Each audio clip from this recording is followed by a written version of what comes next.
ചാതുര്യം mural and creative painting എക്സിബിഷന് കണ്ണൂർ മഹാത്മാ മന്ദിരത്തിൽ തുടക്കമായി. ജില്ലയിലെ മ്യൂറൽ പെയിന്റിംഗ് ആർട്ടിസ്റ്റുകളുടെ അപൂർവ സൃഷ്ടികളാണ് പ്രദർശനത്തിലുള്ളത്. കേരള ക്ഷേത്രകലാ അക്കാദമി സെക്രട്ടറി കൃഷ്ണൻ നടുവിലത്ത് പ്രദർശനം ഉദ്ഘാടനം ചെയ്തു.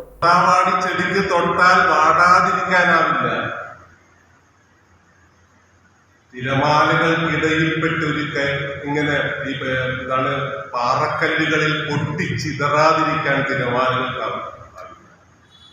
അതുപോലെ എനിക്ക് കവിത എഴുതാതിരിക്കാനാവില്ല എന്ന് സുഹൃത്തുക്കൾ ഇങ്ങനെ തങ്ങൾക്ക് തങ്ങളുടേതായ ആത്മാവിഷ്കാരം നടത്താതിരിക്കാനാവില്ല എന്ന ഒരവസ്ഥയിലാണ് കലാകാരന്മാരും കലാകാരികളും അവരുടെ ആത്മാവിഷ്കാരം നടത്തുകയും അത് പ്രദർശനത്തിന് എടുക്കുകയും ചെയ്യും.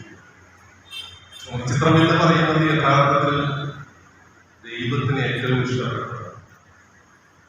വി ലക്ഷ്മണൻ ഉദ്ഘാടന ചടങ്ങിൽ അധ്യക്ഷത വഹിച്ചു. രഞ്ജിത്ത് അരിയിൽ, രാമകൃഷ്ണൻ കണ്ണൂർ, ഷീന ടി, അജിത പുഞ്ചാൽ എന്നിവർ സംസാരിച്ചു.